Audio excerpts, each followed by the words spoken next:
चीता दिख गया भाई। Ma'am can you bring the cheetah outside. यार क्या करे भाई। There is no other lodge nearby. Not one that offers activities. Morning people, what's up, welcome back to the vlog. आज का व्लॉग स्टार्ट हो रहा है दोपहर में 12:30 बजे, क्योंकि आज संडे था। फाइनली ऐसा लगा कि आज जाके नींद पूरी हुई है। एनीवेज, आज है निखिल का बर्थडे। साले को मैंने इंडिया के टाइम पे विश किया अप्रॉक्सीमेटली 8:30 बजे, ज़ाम्बिया के टाइम पे विश करा 12 बजे, देन टोरंटो के टाइम से विश करा कनाडा के टाइम से अप्रॉक्सीमेटली सुबह के 6 बजे। ये और है चीज़ें जो कि गुस्सा आता है, but anyways happy birthday to you भाई। और अभी जस्ट आया तो देखो यहाँ पर तो स्ट्रॉबेरी भी आ रही है भाई। एंड पौधे में देख रहा हूँ कि मतलब पानी डालने की ज़रूरत है। तो संडे है, संडे टू संडे पानी डालने का मेरे पास है। तो मैंने इसको बोल दिया है कि पाइप वाइप लगा दे, पूरे गार्डन में पानी मैं डालूंगा। और एक बहुत ही इंपॉर्टेंट टॉपिक पर बात करनी है। एयर इंडिया की आज रिपोर्ट आई है फाइनली, एंड जो लगता था एग्जैक्टली वही हुआ है। आपको मैं बताता हूँ एक्चुअली हुआ क्या है। आराम से बताऊंगा, बिकॉज मेरे को भी थोड़ा स्टडी करना पड़ेगा उस चीज़ के ऊपर कि अगर मैं कोई इन्फॉर्मेशन पास कर रहा हूँ तो इन्फॉर्मेशन सही होनी चाहिए। ये नहीं कि यानी हवा में कुछ भी पास कर दिया। तो पौधे पानी वानी डाल के मैं पूरी रिपोर्ट पढ़ता हूँ DGCA की और एजेंसीज की, उन्होंने क्या बोला है। But as usual in short pilot error बताया गया है, बट कोई मैथ्स बनता नहीं है, क्योंकि मैं बहुत क्लोजली मॉनिटर करता हूँ फ्लाइंग बीस्ट को। उन्होंने भी ये चीज़ बोली है जो चीज़ मुझे लगती थी, क्योंकि being the aviation fan, being from the industry we are coming from, it's very important to know about what is actually happening, right. तो आपको आराम से बताता हूँ उस रिपोर्ट के बारे में। सोचो इसी ब्लॉग में कंटिन्यू करूँ या फिर दूसरा ब्लॉग बनाऊँ। एनीवेज संडे है, धूप निकली है, बट धूप भी ऑन ऑफ है। तो आई एम नॉट श्योर कि आज लोग पूल में जाएंगे नहीं जाएंगे, बट मैं अभी इसके बाद रिपोर्ट पढ़ता हूँ और फिर आपको बताता हूँ कि रिपोर्ट के अंदर एक्चुअली है। और भाई मैंने अपने घर वालों को बोला है कि मेरे को लिंक्डइन पे फोटो डालनी है मेरे ग्रेजुएशन के। तो मैं तो ऑफकोर्स नहीं जा पाया, बट उससे बेस्ट आइडिया बस ये है कि घर वालों को तैयार करके वाइट कपड़े पहना के, और वो जो मेरे को पटका मिला है मामा का फ़ायदा ये है कि भाई बाकी लोगों की जो डिग्री आएगी बाद में आएगी, but mama since in the IBS in the last 10 years coverage के लिए, और वो जाके मेरी जो डिग्री लेके आया है। तो अब घर वालों को बोलता हूँ कि प्लीज़ तैयार हो जाओ, एक फ़ोटो ढंग के खिंचवा दो, और ताकि मैं वो फ़ोटो पोस्ट करता हूँ अपने लिंक्डइन के लिए। एंड पहले मेरे को लग रहा था कि यार ये कैसी चीज़ है, कैसे मतलब है कि मैं यहाँ पे हूँ और मेरे पास वो नहीं आ पा रहा, डिग्री नहीं है, मैं लिंक्डइन पे नहीं डाल पा रहा, मैं अपने उस चीज़ को एंजॉय नहीं कर पाया। बट अब मुझे लग रहा है कि अगर जो ये चीज़ हुई है तो वो चीज़ ज़्यादा अच्छी हुई है। क्यों? क्योंकि मम्मी पापा के हाथ में डिग्री रहेगी, उन्होंने पैसे इन्वेस्ट करा है, और तो ये चीज़ उनके लिए भी बहुत ज़्यादा इंपॉर्टेंट है, मेरे से ज़्यादा इंपॉर्टेंट उनके लिए है। तो अभी जाके फ़ोन कर दो घर वालों को, यार कुछ तो कर दो प्लीज़ कर दो यार। मैं सोचूं ठीक है, पर क्यों मेन्यू क्यों देख रहे हो? देख रहे हैं ये वो जो चीज़ें ड्रिंक का क्यों देख रही है? ड्रिंक का मत देख, तो इंडियन वाला है ना। सोशल में आते हैं देख ड्रिंक ड्रिंक। मुझे स्वीट खाना है। परफेक्ट जगह बैठे दोनों मीठे के भी शौकीन है ना भाई। मैं ये मीठे के वैसे शौकीन नहीं है, बट ये उसका शौकीन है चॉकलेट का। चॉकलेट कहाँ खाता हूँ भाई, मैं जबरदस्त चॉकलेट भी यही खाती है, मतलब बदनाम कर रही है। बदनाम नहीं कर रहा, आपने मेरे ब्लॉग्स में देखा होगा कि जो लोग देखते हैं भाई वो एक चॉकलेट, सिर्फ एक चॉकलेट अच्छी लगी, वो भी यहाँ आके ट्राई करी तो अच्छी लगी, वो भी एक पीस फॉर क्रेविंग जस्ट। हाँ, तो अभी ऑर्डर कर रहा है खाना पनीर। अब आपको मिलता हूँ सीधा घर पे चल के और बात करते हैं कि एयर इंडिया क्रैश के बारे में। पिज़्ज़ा सॉस मज़ेदार, best place to have the dinner. हाँ, डिनर नहीं एक्चुअली लंच या फिर ब्रंच, पता नहीं क्या, जो भी है वो खाओ भाई। बिल्कुल भी पेट पे मोशन नहीं है, आई विश काशी होता, बट यहाँ का पिज्जा, यहाँ का खाना है एक्चुअली मतलब अगर मैं आपको दिखाऊँ ना तो मैं आपको पूछवाता हूँ कैसे खाते की। अच्छा है ना, मतलब ऑनेस्ट रिव्यू, मतलब आपको मैं दिखाता हूँ भाई। इतने प्यार से लोग जो सर्व करते हैं ना खाना, उसमें भी एक अलग स्वाद आता है, और एक्चुअली यहाँ का खाना सच में अच्छा है भाई।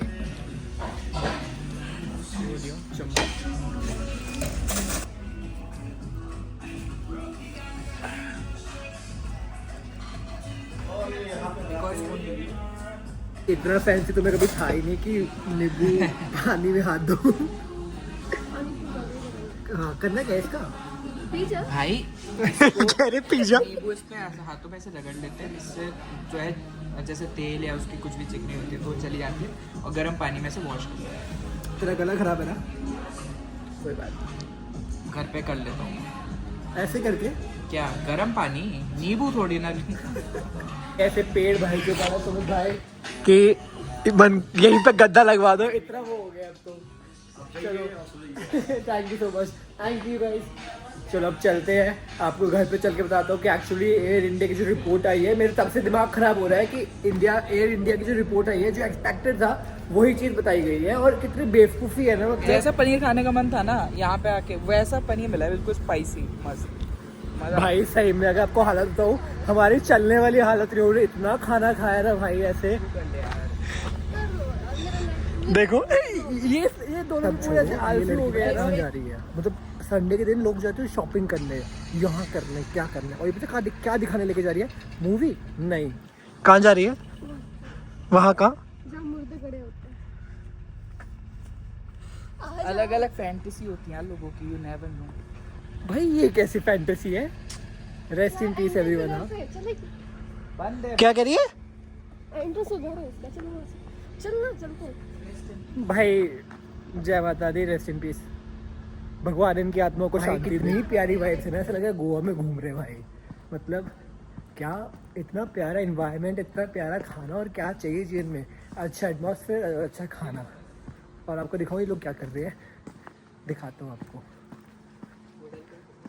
गुड़हल के पौधे छेड़ रहे हैं भाई साहब। स्ट्रेन है 219 का, 500 ml। कोलगेट है अप्रॉक्सीमेटली 109 का। मैंने कभी कोलगेट ऐसे यूज़ तो करा नहीं है, बट अब मैं ये यूज़ करूँगा भाई। डबल से भी महंगा है भाई वो।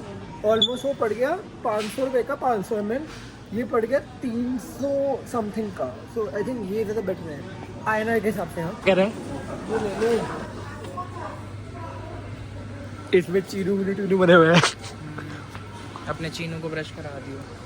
चीनू का बाप तो कर रहा है नहीं वैसे। आयुष के नेक्स्ट बर्थडे को मुझे गिफ्ट समझ आ गया क्या देना है।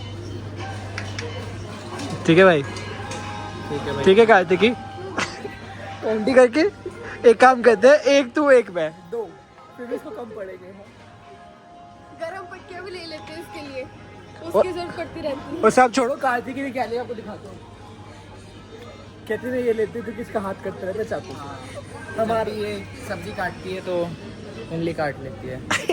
हाँ हमें कुछ नहीं लेना था उसका। हाँ ट्रॉली मंगवाई है, ले डाल इसके अंदर। अब मैं यहाँ से चलो भाई, पीछे मत देखना, तुम लोग भी मत देखना पीछे, तुम लोग तो ब्लॉग ही नहीं देखते वैसे। ये क्या है? Olive oil. एवोकाडो को तेल निकाल दिया उन्होंने। सही है भाई।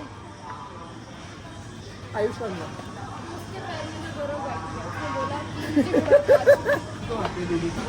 यहाँ पे हमारा हम 3 बड़े बच्चे, एक छोटा बच्चा। हाँ मुझे पता है, मेरे पास 5 टाइप के।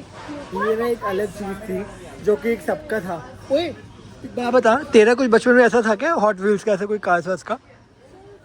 हाँ भाई होता ही है सबका, है ना, सबका ही होता है भाई। ये रिमोट कंट्रोल का तो मैंने इतनी खरीदी है भाई, इतनी खरीदी है, हद ही नहीं है।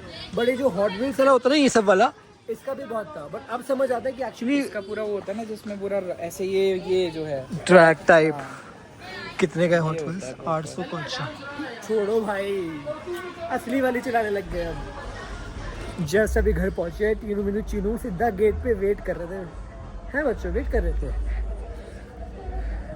क्या हुआ?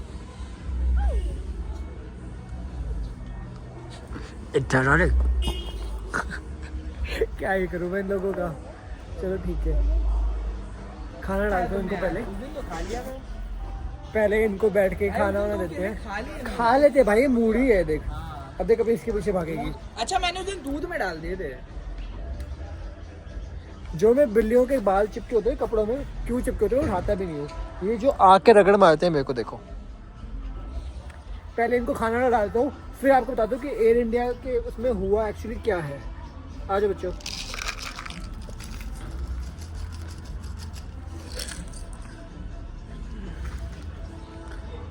तेरे को नहीं खाना? तेरे को भूख नहीं लगी?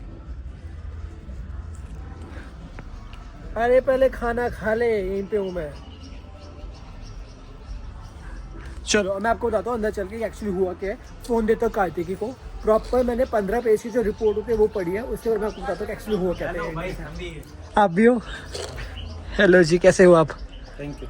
आज हमारे घर आए, कहते हम भी हैं। फर्स्ट टाइम तुम्हारे घर पे आए हैं यार। चलो कॉफ़ी पिलाता हूँ आपको। बिल्कुल। चलो अब बता देंगे सबको कॉफ़ी पिलाता हूँ। घर पे आ चुका हूँ, सब चीज़ सेटल हो चुकी है। मैं आपको बताता हूँ एग्जैक्टली हुआ क्या था। एज एक्सपेक्टेड, पहली बात कि बोइंग ने अपनी गलती नहीं मानेगा, एयर इंडिया अपनी गलती मानेगा नहीं। सिंपली हमेशा की तरह पायलट एरर बता दो, पायलट है ही नहीं अपने आप को डिफेंड करने के लिए। बट बोइंग के साथ ये पहली बार नहीं हुआ कि ऐसा कुछ हुआ है, प्लेन क्रैशेस हुए हैं या फिर क्या हुआ है। 15 पेज की इन्होंने प्रिलिमिनरी रिपोर्ट भेजी थी जो कि पब्लिक हुई थी, तो उसके अंदर एग्जैक्टली लिखा क्या है उस पर मैंने नोट्स बना के रखे हैं इस चीज़ पे। पहली बात है बोइंग के तो पहली फर्स्ट टाइम नहीं हो रहा, ठीक है। जो प्रिलिमिनरी रिपोर्ट आई थी 15 पेज जो मैंने आपको बताया, उसके अंदर स्टेटेड है कि it was a fuel cut on take off. Fuel cut, पहले तो अभी पिक्चर देखो।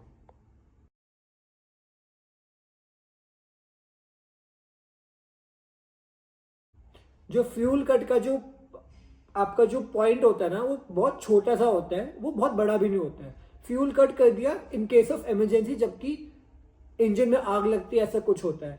तो ऐसा कुछ नहीं दिया गया है मतलब इसके अंदर, क्योंकि थ्रस्ट का ऊपर है, फ्यूल कट का उसके नीचे है, तो वो चीज़ भी पॉसिबल नहीं है, ठीक है। And secondly captain was asking from the को पायलट, जो कि फर्स्ट ऑफिसर था, उन्होंने पूछा कैप्टन से, और कैप्टन ने उनसे पूछा कि मतलब कि आपने फ्यूल कट किया या नहीं किया। तो जो को पायलट था, को पायलट की एग्जैक्ट वर्डिंग जो कि रिपोर्ट के अंदर है, नो आई हैव नॉट। मतलब एक चीज तो ऑब्वियसली क्लियर है कि अगर पायलट ने नहीं करा या को पायलट ने नहीं करा तो डेफिनेटली टेक्निकल फॉल्ट की वजह से हुआ है ये जो चीजें हुई है। एंड कौन सा पायलट करेगा यार इतनी ट्रेनिंग, इतने घंटों के फ्लाइंग, 6-7 हज़ार घंटे फ्लाइंग करने के बाद, इतने एक्सपीरियंस पायलट होने के बाद ये गलती हो ही नहीं सकती है। एंड इनफैक्ट जब भी ऐसा फ्यूल कट का कुछ होता है तो उसके बाद दो चीज़ और करनी होती है। ये नहीं होता कि एक बार फ्यूल कट किया तो फ्यूल कट हो गया, ऐसी चीज़ भी नहीं होती है। And in second thing of course technical failure जो कि लोगों को दिख रहा है। एंड दूसरी बात, एक और बात बताओ आप लोग कि बोइंग जो है वो अमेरिका की कंपनी है, और जो रिपोर्ट जो पब्लिक कर रहा है वो भी अमेरिका कर रहा है, जहाँ पे टेस्टिंग हो रही है वो भी अमेरिका में हो रही है। ऐसा क्यों हो रहा है भाई? इंडिया और अमेरिका के जो यूएस के जो रिलेशंस हैं अच्छे हैं, मानो अच्छे हैं, बट जो एक्सीडेंट हो रहे हैं बोइंग के साथ, इस चीज़ को आगे फर्दर ना हो पाए, उस चीज़ पे वर्क करने के बजाय बोइंग अपने आप को सेव करेगा, एयर इंडिया अपने आप को सेव करेगा, और जाएगा कौन? जो हवा में जो पायलट, और पायलट घर में 250 लोगों की जान, और जमीन पे जो बैठे हैं उनकी जान भी अलग जाएगी। आई don't know what's wrong with that. इससे पहले भी बोइंग का एक केस हो चुका है बोइंग 737 मैक्स के साथ, एंड लायन एयर थी और इथोपियन एयरलाइन से, एज आई रिमेंबर। उसमें क्या था, इन लोगों ने ना एमके सिस्टम मतलब उसको चेंज किया था। Earlier they were usually focusing upon manual flying, but जैसे एयरबस के अंदर फ्लाई बाय वायर सिस्टम होता है, तो उन्होंने A320 के साथ compete करने के लिए 737 मैक्स लॉन्च किया, जिसमें इन्होंने एमके सिस्टम लगा दिया। अब एमके सिस्टम क्या करता था, वो ना पिच लोअर कर देता था, तो जैसे ही यॉक खींचते थे वापस पिच ऊपर जाती थी, और यॉक मतलब पायलट यॉक खींच रहा है, ऊपर जा रहा है प्लेन, फिर नीचे आ रहा है, ऊपर जा रहा है फिर नीचे आ रहा है, and eventually both the planes of Boeing 737, एक इथोपियन एयरलाइंस का और एक लायन एयरलाइंस का क्रैश हो चुका था। उसके बाद बोइंग ने और फेडरल एविएशन अथॉरिटी ने, जो कि अमेरिका की है, इन लोगों ने पूरे वर्ल्ड वाइड जितने 737 थे सबको ग्राउंड किया गया था कि no 737 will be flying after these particular accidents. उसके बाद जितने प्लेन से कोई फ्लाई नहीं करा गया, बाद में उस सिस्टम को वर्क किया गया। एंड जब इस केस की प्रॉपर इन्वेस्टिगेशन हुई तो जो बोइंग के जो विसल ब्लोअर्स थे उन लोगों ने ये बोला गया कि बोइंग अपना कॉस्ट कम करने के चक्कर में पायलट के जो टेक्निकल चीज़ें होती है जैसे कि एमकेएस था, इन लोगों को ट्रेनिंग ही नहीं प्रोवाइड की गई, क्योंकि ट्रेनिंग प्रोवाइड करना बोइंग की रिस्पॉन्सिबिलिटी थी, एंड ट्रेनिंग की बहुत ह्यूज कॉस्ट आती है। तो बोइंग ने वो कॉस्ट बचाई, लो क्वालिटी ऑफ चीज़ें लगाई गई ताकि कॉस्ट कम होए, प्रॉफिट ज़्यादा होए। ये विसल ब्लोअर्स बोइंग के जो थे, विसल ब्लोअर्स होते हैं जो कि इंटरनल कंपनी के लोग होते हैं, जो कि सेफ्टी के ऊपर जिन लोगों ने बोला गया उन लोगों को ही फायर किया गया। इवन इफ अगर आप देखा जाएंगे इंडिया में जब एयर एशिया का सीन था तो पायलट गौरव तनेजा जो कि फ्लाइंग बीस्ट एक बहुत बड़ा यूट्यूब चैनल है, उन्होंने जब ये चीज फाइल अप करी थी कि एयर एशिया के मेंटेनेंस में इशू है, मतलब खराब एयरक्राफ्ट है, but they were forced to fly, उन्होंने रिजेक्ट किया कि वो फ्लाई नहीं करेंगे, ये नहीं करेंगे, वो नहीं करेंगे। अल्टीमेटली केस चल रहा है, बट व्हाट हैपेंड, गौरव तनेजा के ऊपर ही क्वेश्चन मार्क लगा दिया गया था कि आपको फायर कर दिया गया है। क्यों? क्योंकि इन्होंने विसिल ब्लो किया था। मतलब आई don't know what's wrong with them. Similarly जो ये रिपोर्ट पब्लिक करी गई है इसकी टाइमिंग इंडिया में अलग हुई है और जो यूएस में पब्लिक करी गई है उसमें अलग रुख है। तो पहले जो रिपोर्ट थी वो क्या सिर्फ यूएस को दी गई थी, यूएस का जो है न्यूयॉर्क टाइम उसके अंदर रिपोर्ट गई है, उसके बाद इंडिया में रिपोर्ट आई है। उस पर्टिकुलर पीरियड में 4 घंटे का फर्क था। मतलब यूएस रिपोर्ट्स पहले पब्लिक हो रही है। How is it even possible? मतलब यूएस अपने ऊपर बचा रहा है। क्यों? क्योंकि यूएस की मेन इकोनॉमी जो है वो एक बहुत बड़ा मेजर फैक्टर इकोनॉमी का जीडीपी का बोइंग से भी आता है। यूएस अपना सेफ गेम खेलता है हर बार की तरह। और इस पर्टिकुलर वीडियो में जो बोइंग का जो एयर इंडिया AI-171 जो क्रैश हुआ, रैट भी वहां पे डिप्लॉय हुआ था। रैट होता है एक टर्बाइन होता है छोटा सा जो कि प्लेन की लैंडिंग गियर के पास बेली से डिप्लॉय होता है, जो कि सिर्फ तब होता है जब बोथ इंजन फेल होते हैं। उसकी रिपोर्ट के अंदर कोई बात ही नहीं गई है कि रैट जो था वो डिप्लॉय हुआ गया है। वो कहाँ गया रैट? लोगों ने रैट की वीडियो के अंदर क्लियरली रैट के अंदर आवाज आ रही है कि जो एक नॉर्मली अगर जो ड्रोन टाइप आवाज होती है वैसे वो रैट की आवाज होती है, वो क्लियरली वीडियो के अंदर आ रही है। रैट दिख रहा है, डिप्लॉयड है, ठीक है। कहाँ से इंजन फेलियर, कहाँ से fuel cut, no idea. For example तो वही बात होगी, अगर मैंने कोई गलती करी है, मेरी रिपोर्ट तो मेरे को ला के दे रहे हो, मैंने अपनी गलती छुपा ली, जो मेरे लिए काम कर रहा है उनकी गलती दिखा दी। ना इस केस में पायलट से बचने के लिए, ना इस केस में पायलट अपने को डिफेंड कर पाया। तो गलती किसकी? अल्टीमेटली पायलट की। Air India safe, Boeing safe. I don't know what's wrong with that, but as a suggestion from my side कि आप जब भी कोई भी एयरलाइन बुक करें अपने ट्रैवल के लिए, प्लीज बुक दोज एयरलाइंस जो कि प्रॉफिटेबल हो। For example Emirates is using 777-300 की उनकी इतनी बड़ी रेंज है उनकी, ठीक है, इतना बड़ा फ्लीट साइज है एमिरेट्स का, बोइंग का। They are using Airbus A350, सबसे लार्जर ऑपरेटर है एमिरेट्स A380 का, which is quad engine plane, जो कि सबसे नंबर 1 पैसेंजर प्लेन है कमर्शियल पे, ठीक है। तो ऐसी एयरलाइन फ्लाई करो, सिंगापुर एयरलाइन फ्लाई करो, क्योंकि ये लोग मेंटेनेंस से पैसा खर्च करते हैं, पायलट की ट्रेनिंग पे पैसा खर्च करते हैं। हाँ, टिकट के प्राइजेस मे बी थोड़े ज़्यादा हो सकते हैं, बट इवेंचुअली आपकी लाइफ से ज़्यादा नहीं हो सकते हैं। So for the next time whenever you are booking, try to book with these airlines जो कि आपके खुद की सेफ्टी के लिए हो। Me being Indian, I don't rely on Air India because जो चीज़ें हुई है, एंड एयर इंडिया के खुद के सारे विसिल है कि पहला एक प्लेन नहीं है, ऐसे बहुत सारे प्लेन इमरजेंसी लैंडिंग से लैंड किए गए हैं। But ultimately truth is that I love my country as well, but I love myself too. सो आप जब भी कुछ ऐसा फ्लाई करें, प्लीज मेक श्योर कि आप अपने लिए बेस्ट चीज़ चूज करें, अपनी फैमिली के लिए चूज करें। एंड इस वीडियो को करते यहीं पे एंड। अगर आपको वीडियो अच्छा लगा हो तो please do like, share and comment my YouTube channel which is Sujal Arora vlogs. And again rest in peace to everyone. And families के लिए सबसे इंपॉर्टेंट चीज़ होती है यार, जो बंदा जाता है वो तो चला गया है, अल्टीमेटली फैमिली को सफ़र करना पड़ता है। तो मतलब power to their families and strength to them. So thank you so much for watching. Bye and do take care of yourself.